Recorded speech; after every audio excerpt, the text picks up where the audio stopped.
Aunty, మీరసలు సింక్లో అలా ఇలా వేశారంటే ఇందులో నాకు కోట్ ముఖ్యమని తెలుసు కదా. తెలిసి కూడా మీరు అలా ఎలా వేస్తారు? ఏంటి మనీషా, ఏమంటున్నావు? నీకు కోట్ ముఖ్యమా? ముఖ్యమని నువ్వు నాతో చెప్పలేదు. అది బయటికి వెళ్ళటం ఇంపార్టెంట్ అని నువ్వు అన్నావు.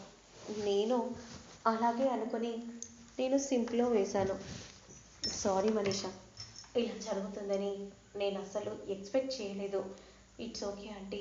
ఆ కోట్ని ఏదో ఒకటి చేసి నేను ఎక్కడికి పంపివ్వాలో అక్కడికి పంపించాను. కానీ నా మీదికైతే రాదు కదా. రాకుండా నేను ఉన్నాను కదా ఆంటీ చూసుకోవటానికి. అంతా కూడా లక్ష్మి జానుల వైపే మరలేలా చేశాను.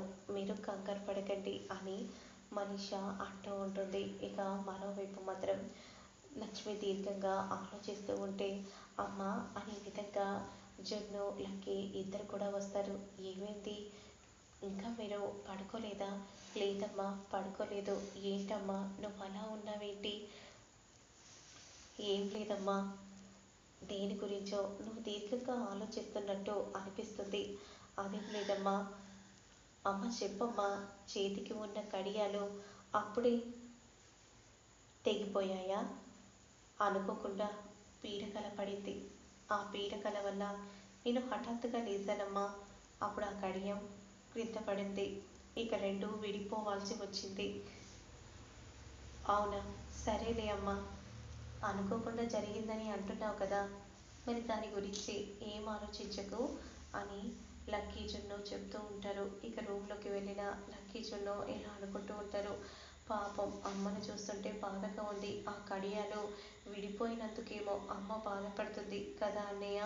అవును లక్కీ, అందుకే బాధపడుతున్నట్టుంది అనే విధంగా ఇద్దరు అనుకుంటూ ఉంటారు. ఇక మరోవైపు మాత్రం ఇక వెంటనే అందరూ కూడా కోట్ వేయడానికి అందరూ రెడీ అవుతారు. ఇక లక్ష్మి మిత్ర కూడా రెడీ అవుతూ ఉంటే అందరూ మనీష రెడీ అవ్వు లక్ష్మి, ఇంకా సేపట్లో నిన్ను అత్తయ్య చివాట్లు పెట్టి ఇంటి నుండి పంపించే సమయం రాబోతుంది. ఆ క్షణం కోసం నేను కూడా 1000 కళ్ళతో ఎదురు చూస్తున్నాను అని మనసులో అనుకుంటూ సంతోషంగా చూస్తూ ఉంటుంది మనీష. ఇక అప్పుడే మిత్ర రెడీ అయ్యారా? ఇక మనం త్వరగా వెళ్ళాలి కోట్ వేయటానికి. లక్ష్మి, చెప్పండి, త్వరగా నువ్వు ఆ కోట్ వేసే ఫైల్ త్వరగా తీసుకునిరా. ఇప్పుడే తీసుకొని వస్తున్నానండి అనే విధంగా అంటూ వెంటనే లక్ష్మి అలా నడుచుకుంటూ వస్తూ ఉంటే, ఏంటి లక్ష్మి, ఫైల్ తీసుకొని రాకుండా వట్టి చేతులతో వచ్చావేంటి? ఈరోజు ఎంత ముఖ్యమైన డేనో తెలుసు కదా. త్వరగా వెళ్ళాలి, టైం అవుతుందని చెప్పాక కూడా ఇలా ఆలస్యం చేస్తే ఎలా చెప్పు అని అంటూ ఉంటే, అంటే అత్తయ్య అది ఏమైంది, ఏం జరిగింది, ఫైల్ ఎక్కడంటే ఏమేమో చెప్తున్నావేంటి? ఫైల్ కనిపించట్లేదు అత్తయ్య అని అనగానే ఒక్కసారిగా అరవింద షాక్ అయిపోతుంది. పాపం ఇప్పుడు ఈ ఇంట్లో భూకంపమే రాబోతుంది. అవును మనీష, ఎప్పుడెప్పుడు వస్తుందా అని నేను కూడా 1000 కళ్ళతో ఎదురు చూస్తున్నాను అనే విధంగా దేవిని కూడా అంటూ ఉంటే, ఏంటి ఫైల్ కనిపించకపోవడం ఏంటి, అసలు ఏంటి మిత్ర, ఏం జరుగుతుంది అంటే? అమ్మ, నైట్ నేను వర్క్ చేస్తున్నాను, అందులోనే నేను వర్క్ని పూర్తి చేస్తానని లక్ష్మి తీసుకోవటం వల్లే నేను దాన్ని భద్రంగా దాచిపెట్టలేదు.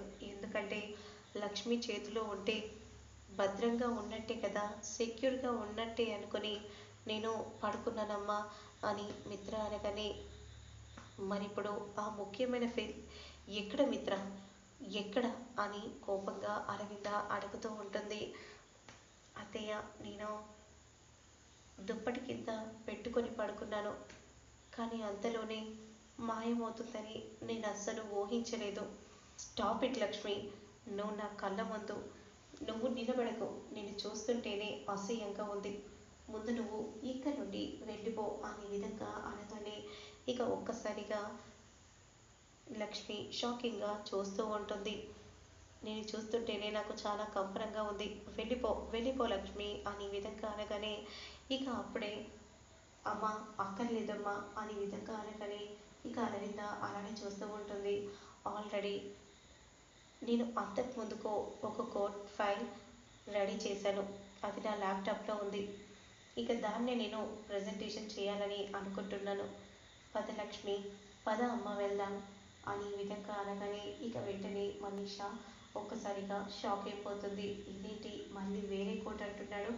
ఏమోలే సరైనకు పంపించాల్సింది ఆ కోట్ అని చెప్పింది కదా, పంపించేసేసాను అని మనసులో అనుకుంటూ వెంటనే ఇక కోపంగా రూమ్లోకి వెళ్ళిపోతూ ఉంటుంది.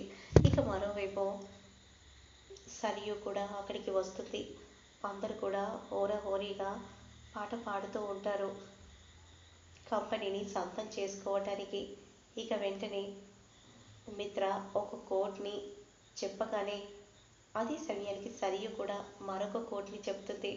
అప్పుడు వెంటనే ఇద్దరు కూడా చాలా దగ్గర కోడ్ని వేయటం జరిగింది. అందులో ఆ ఇద్దరు ఎవరంటే సరియు మిత్ర గారు అనే విధంగా అనగానే ఇక సరియు అలానే చూస్తూ ఉంటుంది. మిత్ర, ఈరోజు నేనే గెలవబోతున్నాను, ఆ కంపెనీ నాది కాబోతుంది అని సరియు అనుకుంటూ చాలా సంతోషపడిపోతూ ఉంటుంది. ఇక అప్పుడే ముందుగా ఇద్దరిలో ఒకరు మాత్రమే కంపెనీని సొంతం చేసుకోవాలి కాబట్టి ఆ కంపెనీ అనుకున్న ప్రైస్కి అనుకున్న కోట్కి ఎవరు వేశారంటే అని అనగానే సరియు సరియు అని త్వరగా చెప్పేసేయండి అని సరియు అనుకుంటూ ఉండగా మిత్ర గారు, మిత్ర నందన్ గారు అనే విధంగా అనౌన్స్మెంట్స్ చేయగానే ఒక్కసారిగా షాక్ అయిపోతారు అందరూ కూడా. ఇదేంటి ఇంపాసిబుల్ కదా, ఆల్రెడీ తక్కువ కోట్కి చేసింది మిత్రనే కదా, మళ్ళీ అలా ఎలా జరిగింది అని మనసులో సరియు అనుకుంటూ ఉంటుంది. ఇక అంతలో లక్ష్మి నవ్వుతూ ఏంటి సరియు ఆ కోట్ నీ వద్దకు చేరింది ఎలా, ఇప్పుడు ఈ కోట్ ఎలా అని అనుకుంటున్నావా? మా ఆయన ఆల్రెడీ ముందే కోట్ని ప్రిపేర్ చేశారు, కానీ ఆ కోట్ని దొంగలించాం. అందులో ఒకే ఒక సంఖ్య తగ్గించి ఆయన చేతే కోట్ని వేయించాను. అందుకే మాకు ఆ కంపెనీ మా సొంతమైంది అనే విధంగా అనగానే అప్పుడు వెంటనే Aravinda thank you Lakshmi, thank you so much, ఇదంతా నీ వల్లే. ప్రీవియస్ కోట్ అది మనం ఇప్పుడు పెట్టుంటే ఇద్దరికి టైఅప్ అయ్యేది. ఇక కంపెనీ ఇద్దరిలో ఎవరికి వచ్చేదో ఇక తెలీదు. అత్తయ్య, మీరు నాకు థ్యాంక్స్ చెప్పడం ఏంటి, నువ్వు లేకపోతే ఇప్పుడు ఆ కంపెనీ మన సొంతం అయ్యేదే కాదు కదమ్మా అని అరవింద అంటూ ఉంటే ఇక లక్ష్మి నవ్వుతూ చూస్తూ ఉంటుంది. ఇక సరియు కోపంగా అక్కడి నుండి వెళ్ళిపోయి వెంటనే మనీషాకు ఫోన్ చేస్తుంది. నువ్వేం చేసావో నీకేనా అర్థమవుతుందా, పక్క ప్లాన్ ప్రకారం వాళ్ళు ఉన్నారు, నువ్వేమో నాకు ఇలాంటి కోట్ పంపిస్తావా, అసలు ఏమైంది, ఏం జరిగింది సరియు అని మనిషి అంటూ ఉంటే ఇప్పుడే ఈ క్షణమే తక్షణమే వెళ్ళి నువ్వు ప్రెగ్నెంట్ కాదన్న విషయం మీ అత్తయ్యకు చెప్తాను. వద్దు సరియు, ప్లీజ్ సరియు, నేను చెప్పేది విను, నువ్వు అన్నది పంపించాను కదా, కానీ నేను గెలవలేదు మొదటిసారి, మళ్ళీ మళ్ళీ ఓడిపోతూనే ఉన్నాను. ప్రతిసారి ఇలాగే ఓటమిని నేను సహించలేకపోతున్నాను మనీషా అని కోపంగా సరియు చెప్తూ ఉంటుంది.